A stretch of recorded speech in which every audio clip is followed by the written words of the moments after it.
In the merry month of June, from my home I started, left the girl to tune, sad and broken hearted, saluted me father dear, I kissed me darling mother, I drank a pint of beer, me grief and tears to smother, off to reap the corn, left where I was born, cut a stout blackthorn to banish ghosts and goblins, brand new pair of brogues, brightened all the dogs, rattled all the bogs, on the rocky road to Dublin, 1 to 3 for 5. Well, hello and welcome to another episode of Your Questions, My Answers. This is episode 29, and well, for all you people that are getting all confused, it's YQMA, and we throw a MQYA in there on occasion. But at any rate, this is episode 29. We were supposed to be joined by Jesse from CigarJack.net, but unfortunately he had something he needed to take care of, so he had to sit out on this episode. But I am joined by the one and only Brian Hewitt, who has a tendency to give us a little too much information on Skype. Brian, why don't you, I don't know, why don't you kick us off? What are we smoking? What are you drinking? Have anything going on recently? Well, right now I am smoking a Rocky Patel Edge Maduro. It's looking kind of funny. It's the ash is a little weird, but so far it's tasting pretty good. And I've got a giant mug of coffee, as is usually the case. And in terms of what I've got going on, aside from programming in the nude, nothing. How about you all? Well, we are smoking the same cigar tonight. However, I did not light mine up yet. I'm finishing off a Oliva Serie O number 4, which I didn't quite judge the time right. And as you can see by the little nub, it shouldn't be too much longer before I'm into the Rocky Patel Edge Maduro. I have the missile size. It sort of looks like a Corona with a torpedo head. Pretty small. So I think I may be doing the right thing by getting the other cigar in the first couple of minutes. But in any case, segment 1 is sponsored by Dog Watch Cigar Radio, and with Bob and Dale you're going to find thoughtful conversation, considered opinion, and a touch of insanity. And that brings us right on into question number 1, which comes from Paul via the contact form. And Paul says he read the How to Build a Coolador article and bought a hygrometer from Walmart. The first one wouldn't move off 20% relative humidity. The second one read 65% doing the salt calibration test, which produces, based on my opinion, exactly 75% relative humidity. How did you get a good one, and have you ever calibrated it? Well, I actually have been, most of my hygrometers I've been going for the digital ones, and I've been actually buying them off of Cigar Bid, so I honestly never even occurred to me to go to Walmart until I heard you talking about it at some point, and I've looked around, I've looked through Walmart, and I haven't really seen them. But in terms of the, I've done a very small amount of experimenting with calibrating hygrometers, like some of the analog ones that come with the cheap humidors I've bought in the past, and generally what I find is it's just better to get a digital one, and then make sure it's get one you can depend on, and I use that to kind of gauge the accuracy of other hygrometers. So I'll compare readings to them. But I tried the salt thing. I forget what else I tried. I think I tried using a puck in a sealed container to see if I could get a good reading on an analog one, and it just didn't seem to work quite right. And I gotta say, I am so over analog hygrometers. No interest in ever using those again. They're such a waste. I tried to tune that thing, and it was just, I'd twist a little screw in the back, and it looked like it was moving, and then it goes spring, and then it would be back to where it was. And I'm like, what a piece of crap. So I think you probably, Walt, have more experience with this than I have. I think that you're, because I'll throw this one over to you. What do you think? Well, I've purchased, I don't know, maybe 8 or 10 of these things over the last couple of years, and what I found was, well, they have a little clip on the back. So what I was doing was popping the clip off, slapping some Velcro on the back, and then sticking it onto my cooler. And what I was finding was I was covering up the air holes, because the only air transfer you get throughout this plastic case is in the back behind this clip. So what I did was I pulled it back off, pulled the Velcro off. I filed down a little, what looked like an eyelet to hold the clip on, and then I took the unit apart and I drilled a bunch of holes around the outside of it so that you get plenty of airflow through it. And I found that it was much better at reading, you know, proper relative humidity when you can actually get air through it and not cover it up with a piece of Velcro. So that's my preferred method of getting them to work properly. As far as getting a good one, I've had, you know, I bought a couple, one or two of them that, you know, read 50%, you know, read 20%, and they were just awful. I ended up just chalking it up to I got a bad one. It's kind of hard to take them back, you know, when you got all these holes drilled in them. So I just toss them and go buy another one. But as far as salt testing them, I've always been very leery of that, simply because you know, the salt and the electronics, that kind of scares me. I'm afraid that the salt's going to damage it some way because it's very corrosive. I did a little research and I found out that I guess it's the solder that's on all the joints and the chipboard is not affected by the salt. I don't know how true that is. I think it was a Wikipedia article I saw it on.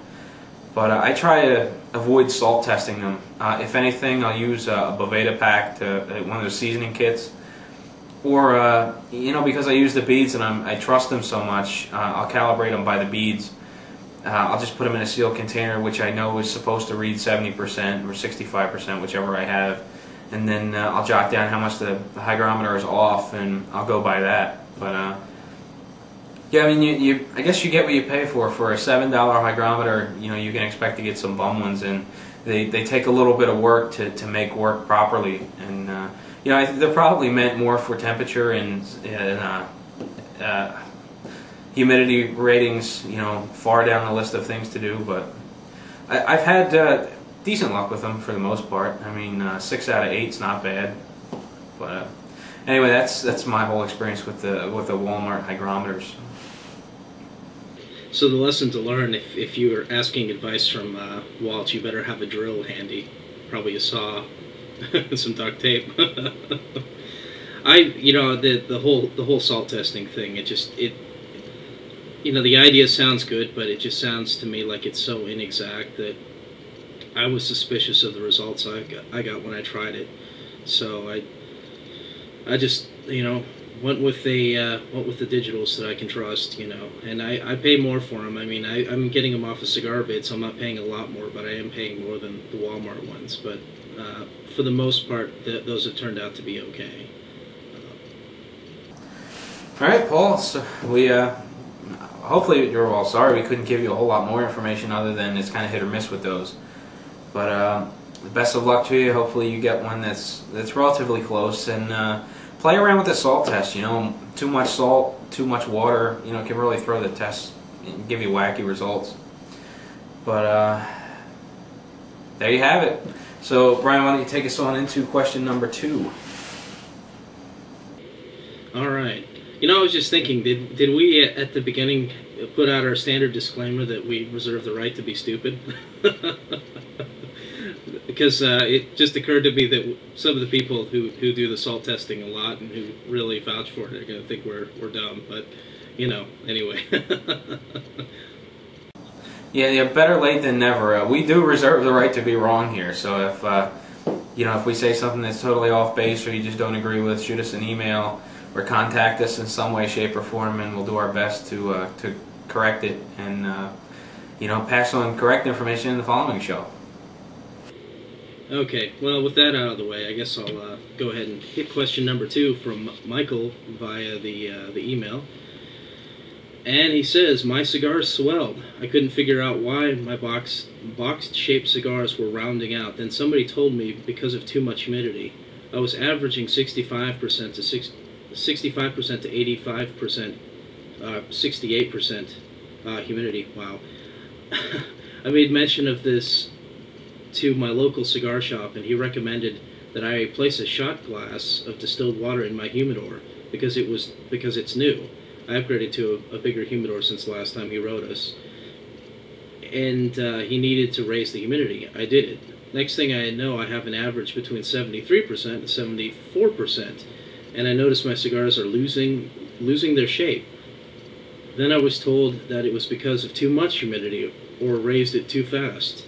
Then I was told to isolate the cigars in the humidor, but I don't have room to do so.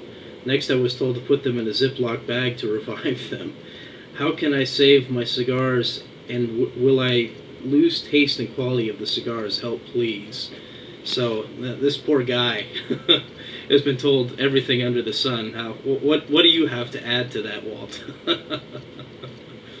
Wow. Well, Michael, my first bit of advice would be to slow down. You're better off holding 73 to 74% for a longer period of time than you are, shocking them, going back and forth, taking them from higher relative humidity and then isolating them and having them dry out and then trying to revive them. You're really stressing the cigars, and the wrappers are they could pop from all this added stress that you're putting them on. What I personally, I think that 65 to 68% was the ideal situation for you. I prefer my cigars in that range. You may prefer them in the 70% range, but at any rate, you may want to double check your hygrometer, make sure it's still reading proper humidity levels. And see, I don't know.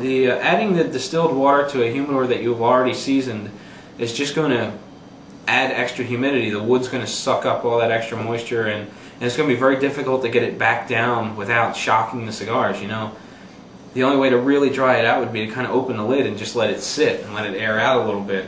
We're not talking a long period of time, but you're taking your cigars from this 74%. Now you're opening the lid, you're letting them dry out, and then you're closing the lid, and then you have to worry about the humidity rising again, so you're going to pop open the lid, and it's back and forth. I would say try to do this as slow and over a long period of time. I think your cigars will thank you for them. As far as this back and forth, I think that it could really have an ill effect on the taste and the quality of your cigars. So again, try to stretch out this whole process. If they are dry at this point and you need to revive them, I don't know. I would say season a humidor, get them in there, and bring them up slowly. If you have the ability to start out at, say, 65 to 68% and slowly work your way up to 70 by just adding a little bit more distilled water each time. If you're using the beads, you may need to bump up the beads a little bit if you have 70%, or your hydrometer could be off a little bit. It's I don't know, it's kind of touchy, and it sounds like you went through a lot back and forth with your cigars. I'd be afraid that you may have overstressed them, but I think you'll be okay, even with the changes that you did and the frequency that you did this. Or I'm just assuming this was over a short period of time. Wow, I don't know, Brian. what do you think? Well, I kind of got lost there while I was reading it. I got to say, I've never heard 65 to 68% being considered too much humidity. Like you said, I've heard that's generally the sweet spot a lot of people aim for. So if your cigars are losing their shape at 65 to 68% humidity, what you said about the hygrometer being off is probably accurate. It's probably much higher than that and just reading low. But then the solution to fixing that too much humidity, putting yet more water in the humidor, that doesn't make sense at all. So that's really puzzles me a bit. What I think the thing that before I offer any advice at all would be what's the advice from the Hitchhiker's Guide to the Galaxy? Don't panic. Relax. It's going to be okay. These things happen. When it comes to cigars, natural products like this, it's going to be a gradual thing. Kind of getting into a mode where you're kind of like, oh, it's too high. Oh no, it's too low. It's too high. It's too low, and running around like that is going to eventually cause some damage to the cigars. I would guess that at this point, depending on how long you've been doing this, they're probably not too badly damaged. And I would advise you to go out and get a good supply of beads. Either you choose 65% or 70%, whichever you prefer. Get a supply of those beads, put it in there, and just let it go. Let it even out. I think it'll be fine. Just moving them around from the environment, and moving them out to a Ziploc bag and then moving them back into. I wouldn't do that. And the other thing is if you put, and I'm a little confused by this because it sounds like the guy was telling you to put water in the humidor because it was a new humidor. So if you didn't season it first, you really kind of need to season the humidor before you get the cigars in, just because what you're trying to achieve is a nice level of moisture in the wood. If the cigars are in there, they're going to be taking some of that too, and the wood's going to be absorbing the moisture out of the cigars at the same time. So you're going to have some unpleasant effects if you go that route. But I would guess 73 to 74%. If that literally is all it is, I don't think you have to worry too much. And maybe opening the box for a little bit here and there to bring it down a bit will help you out. If you're really having trouble and maybe you got some beads or something like that, which I would advise you to get to keep this more constant. That floral foam is garbage in my opinion. You could try, if your humidor is just completely unstable and you need to basically reseason it, you could probably take those beads, get them in a puck or whatever, put them in a Ziploc bag, and then put those together, and you'll probably be all right in the interim while you're waiting for the humidor to get sane basically. So that'd be my advice. I'm a little confused by the whole scenario. So if my advice isn't helping you out too much, it may be because I'm a little lost. But did you have anything else you wanted to add to that, Walt? Yeah, I'm a little confused too, and I'm trying to kind of develop a storyboard in my mind. So I want to go over this one more time real quick. Okay, you've got a humidor. It's seasoned, it's holding humidity, everything is right in the world. It's holding 65 to 68%, and you feel that that's a little bit low. Okay, that's storyboard one. And then we move to step two. You get a new humidor. You season it. You put your cigars into it. It jumps up. You're using that same hygrometer.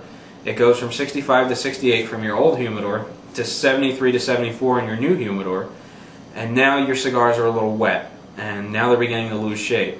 Now, if you've got box press cigars that are losing shape, it's not terribly concerning, and the reason I say that is because a lot of times they're underfilled. So when you introduce moisture, there's a lot of room. There's room for expansion because they're putting these cigars into a mold and they're pressing them into shape. So now they're coming out of that mold. They're going into your humidor. They're absorbing some moisture and they're swelling a little bit. So they're going to naturally get round. I've got some really old box press cigar, not really old, maybe 2-3 years old, that started out life as a box press cigar and now the foot's round. Well, it just happens over time. So I wouldn't just assume that your humidity is way too high because they're losing shape, unless you bought this perfectly box pressed cigar, you put it in your humidor, and in a matter of a week or two, the foot's round. So okay, that's where we're at now. Now you have a humidor. It's reading 73 to 74% with the same hygrometer that was reading 65 to 68 previously. So now what do you do to lower that humidity? Well, you need to look at what you're using to add humidity into the box. Let's say you're using floral foam. Use less distilled water in your floral foam, and hopefully things will start to dry out naturally over a series of a few weeks, a couple of months. Take it very, very slow so you don't shock the cigars. And I think that's the best way to go. If you're using beads, recheck your hygrometer to make sure it's accurate. Because I have a tendency to think that the beads are, 99% of the time much more accurate than floral foam. Again, that's my opinion. There are diehard floral foam fans out there that have, prestigious collections that will tell you otherwise. It's all a matter of personal preference. For one, I prefer the beads over the floral foam, so obviously I'm going to be a little more on the side of the beads. So naturally, bring down your humidity. Okay, next step was that you added more water somewhere along the lines. You added a shot glass of distilled water. I'm having a difficult time kind of visualizing step-by-step processes here. Okay. Well, it was making a little more. It was making more sense. I think you were reading it up to that point the way it was meant, the way he meant it. Because I was rereading it as you're saying it. I'm like, he introduces the problem and then he recounts the steps. So I'm getting it now. So I think I think this may be a case of too many chefs spoiling the stew by, all adding a little pinch of advice to it. Okay, so now we're at the stage where you're at 73 to 74%. You don't have another container to put the cigars in.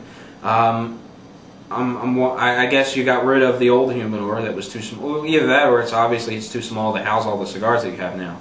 So you put them in Ziploc bags. Okay. I don't see a terrible problem with this as long as you're able to keep the humidity up in the Ziploc bags. And okay, if you put the cigars in the Ziploc bags with some sort of humidity solution in there, whether it be a humidipack, a puck, whatever the case may be, you've got cigars in Ziploc bags, and you've gone the extra step, you've double bagged them to make sure that you're not leaking humidity, and now you want to dry out your humidor so that you can get it down below 73%. Okay, everything sounds fine at this point. Leave the lid open, let it dry out a little bit. And see, the thing that worries me now is now you've got an empty humidor that you want to dry out, and you've got your cigars in bags, and that's the concerning part. I always think that the bags are going to leach humidity and they're going to tend to dry out. So you want to kind of fast pace this, drop the humidity from 73 to 74. Maybe leave the lid open for a day. Put your hygrometer in there, close the lid, see where it's at. It's going to read low because there's no cigars in there. I really don't know where the good baseline would be at this point. An empty humidor with no cigars and humidity inside of it. I don't know what's okay. So you just kind of have to play it by ear at that point. Take your cigars, put them back in the humidor, and let them sit for a couple of days. Double check the humidity. If it's low, introduce a little bit of water at a time. If it's still high, stop worrying. Just let it be a little high, and just don't add either 70/70 solution or distilled water as frequently, and it will naturally come down. But this is definitely a case of too many cooks in the kitchen. This was really confusing. But I hope that we got everything straightened out, and we're all on the same page here. If not, send us another question next time, and we'll do our best to not screw that one up. Yeah, we really killed that one. But yeah, naturally, just watch it. Don't add any humidity, and it'll come down. So anyway. All right, Michael. So I hope we helped you out here. Question 3 comes from John. So take a listen, and we will be right back. Hey guys, this is a question I have for you for MQYA or YQMA, whichever one. I love the site. I love the video reviews. This is John from Wingfan13 from Cigar Live. I posed this question to people in the past, and I never got a good answer, so I figured I'd try you guys out. We all know certain things will affect how much the nicotine in a cigar hits you. For instance, we know that smoking a full-body cigar in the morning will give you a strong nicotine buzz, but not so much later in the day or evening. Same goes for smoking a full-body cigar on an empty stomach. My question is why? What's the science behind the effects nicotine has on an empty stomach, and what are the reasons for smoking in the morning will often leave you feeling dizzy? Thanks for listening, and keep up the great site. Oh, and Brian, why no video reviews? I have nothing to watch at work. Thanks a lot, guys. Bye. All right. Well, that's a question that's a discussion topic I've heard a lot about. And I'll be honest with you, John. I haven't heard an incredibly satisfying explanation as to how this all works. But what I do know is that more than just being a time of day type of thing, that the impact nicotine will have on your system has more to do with your blood sugar, and I think how hydrated you are. So the lower your blood sugar or the more dehydrated you are, the more of a pronounced impact the nicotine will have on you. So and I know from experience, if I sometimes I've had you know, coffee in the morning or something like that. I don't eat, and I go over to the cigar shop and have a cigar, and I realize that, you know, my blood sugar is just too low for this thing, you know.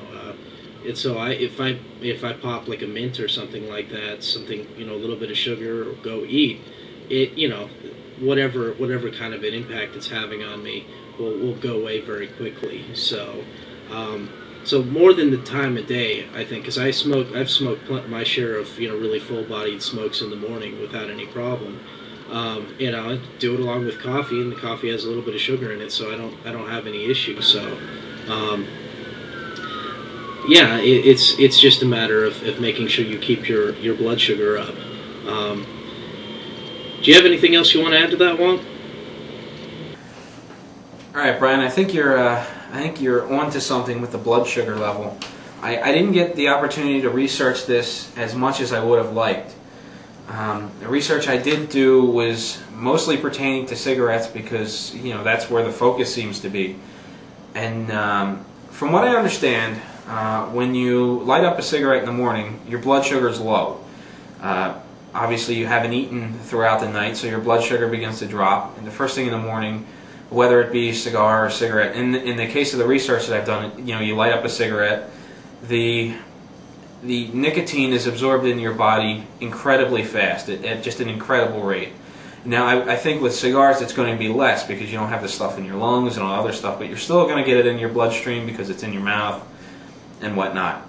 So what happens is the nicotine causes a chemical reaction in the brain. Now, generally when you eat something, from what it looks like is it takes about 20 minutes for your blood sugar to come up.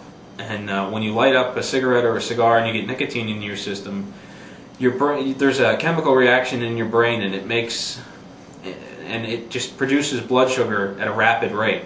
So now you've got your brain's high on oxygen, and now it gets just this jolt of blood sugar. So I think that's where some of the dizziness comes in at. I don't know. I think of it almost like a car. You know, when it's running great, you're getting the right mix of fuel and oxygen. When it starts running lean, in the case of more energy or sugar, it doesn't quite run right. Or when it's, you know, when it's running rich, it doesn't run right. When it's running lean, it doesn't run right. So now you're introducing a lot of blood sugar at one point in time. I think that's where the dizziness is coming in at. Now, it also says, in some of the research that I did on a lot of these quit smoking websites, I was turning up a lot of information. It says that your brain starts to get used to the excess fuel, or in this case, the excess blood sugar. So when you quit, you start going through withdrawal symptoms, and that also causes a mild dizziness, gives you the shakes and whatnot.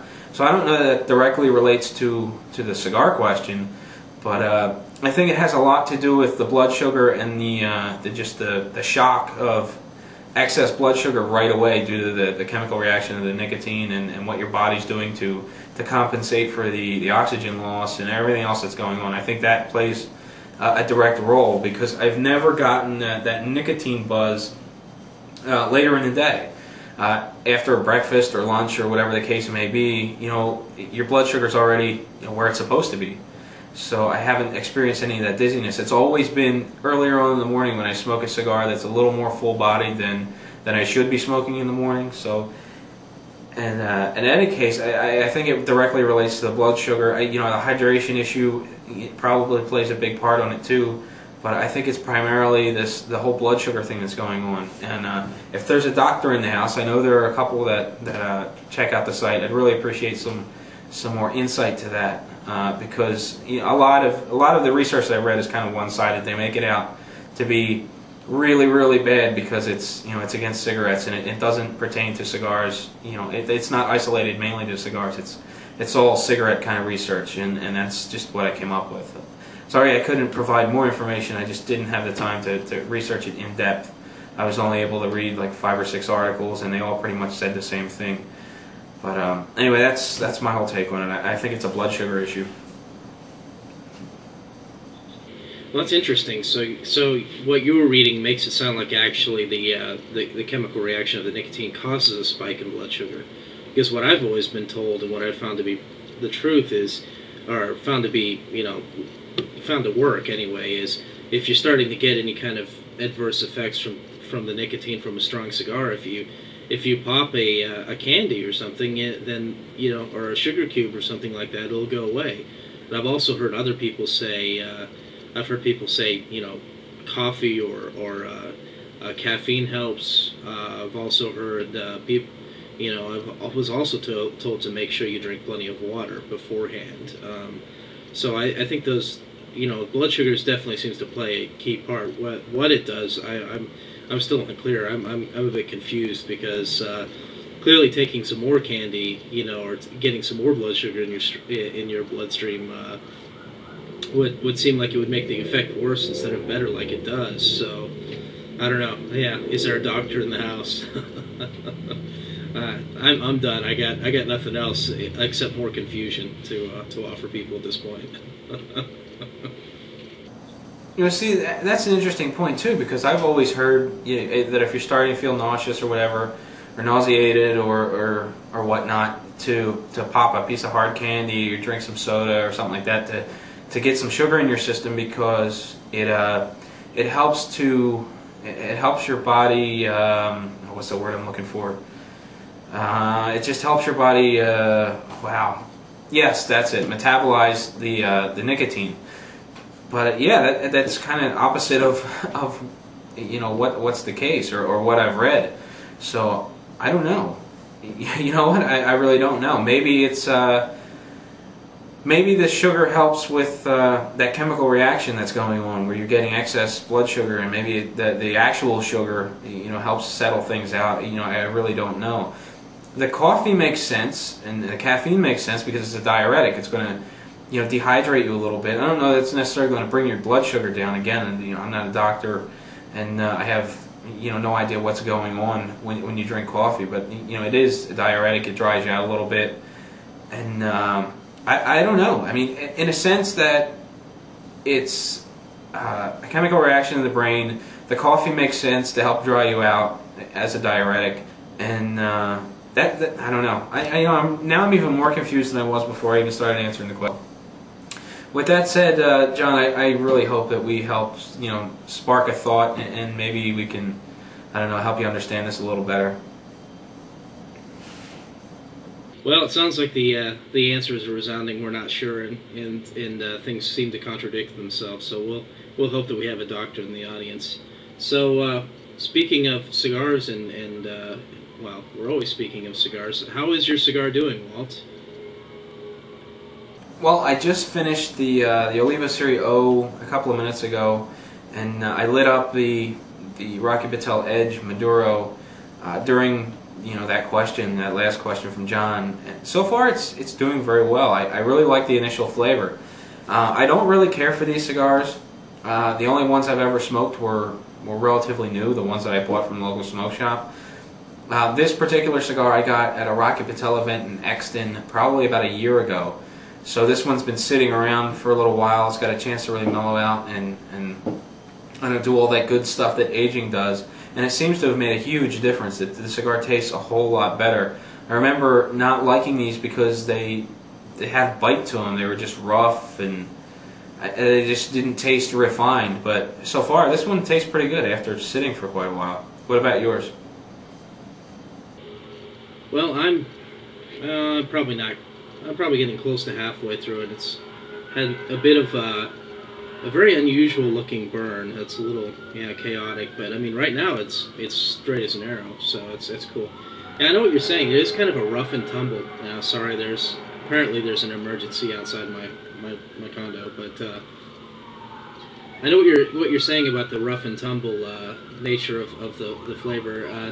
I've always kind of gotten a kind of a savory, almost like a teriyaki jerky flavor out of these, which I actually kind of like. And this is like yours. Mine isn't probably a year old, but it's getting up there, and it seems like it's a little bit more refined now. It's a little bit more mellow, and I kind of like that odd savory flavor that it has when it's new. I mean, just different palates, I guess.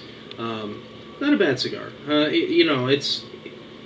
think it's one I'll probably I try to keep on hand. An edge of some kind or another. I like the Maduro. I think it's pretty good. But it's I can see how it would not be some people's favorite smoke. So. All right, there you have it. Brian's house is burning down, so we're going to take a quick production break. We'll be back, and we'll get started on segment 2.